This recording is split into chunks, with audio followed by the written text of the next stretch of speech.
got a hood story to tell you. Check it out. Wake y'all game up. Listen. Got the word from the family, said it's all bad. My nigga Louis Bo got hit with the mag. It's time to rally up, gotta ride on sight. And when the job was done, the streets were still on hype. I got another call, my little cousin with the juvie.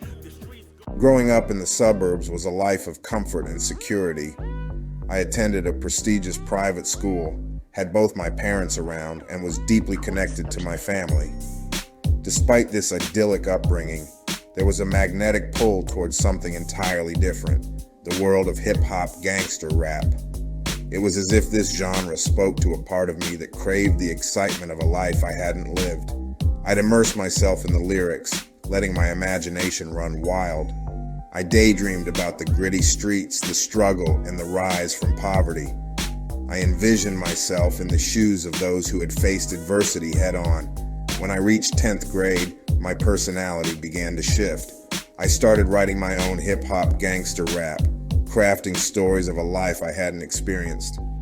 The tales of gunfights, streets lined with cocaine, and clashes with the police were all fabricated, but I poured my heart into those lyrics.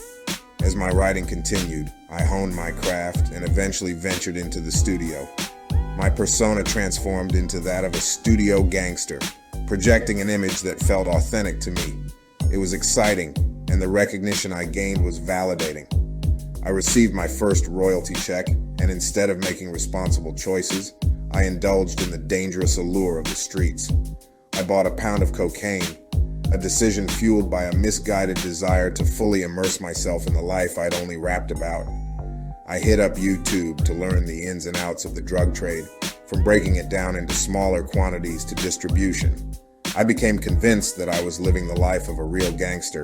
I even adopted a new identity, claiming to be from the rough streets of West Oakland, California, rather than the comfortable suburbs of Black Hawk. The persona felt real to me, and for a while, it seemed like I was invincible. My rap career flourished, and I was on top of the world. However, the dream came crashing down when the law caught up with me. The feds swooped in, charging me with drug distribution and possession of firearms. The life I had so naively embraced resulted in a heavy sentence, 30 years behind bars. As I sit here reflecting on my choices, I realize the irony.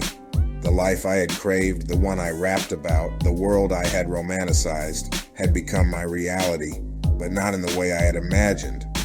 I paid a steep price for my foolish decisions, and the suburban kid who dreamed of being a gangster is now paying for those fantasies with decades of his life.